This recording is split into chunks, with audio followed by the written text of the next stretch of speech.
नमस्कार. आज आपण बनवतोय मँगो शिरा. अगदी अर्धी वाटी तुपामध्ये आपण हा शिरा बनवणार आहोत. तर इथे सगळ्यात आधी मी 1 वाटी दूध आणि 1 वाटी पाणी घेतलेलं आहे समप्रमाणात. यामध्ये 8 ते 10 केशराच्या काड्या घालून फक्त एक उकळी आणायची आहे.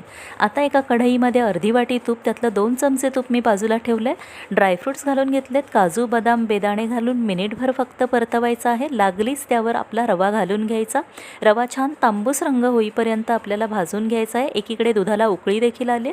रवा छान भाजला गेला की यामध्ये पाऊण वाटी मी आंब्याचा पल्प घेतलेला आहे, तो मिक्स करून घ्यायचा. पूर्ण ॲब्झॉर्ब झाल्यावर आपण जे दूध गरम करून घेतलेलं ते यामध्ये घालून घ्यायचं.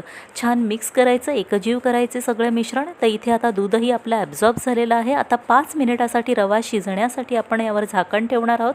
तर इथे रवा छान शिजला गेला. आता अर्धी वाटी साखर इथे मी घालते. आंबा गोड असल्यामुळे अर्धी वाटी साखर इथे पुरेशी आहे. 2 मिनिटभर फक्त मी झाकण ठेवते साखर वितळण्यासाठी.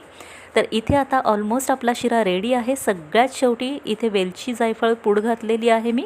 आणि जे आता आपण तूप साईडला ठेवलेलं ते वरनं घालून घ्यायचं. याने छान चमक येते आपल्या शिऱ्याला.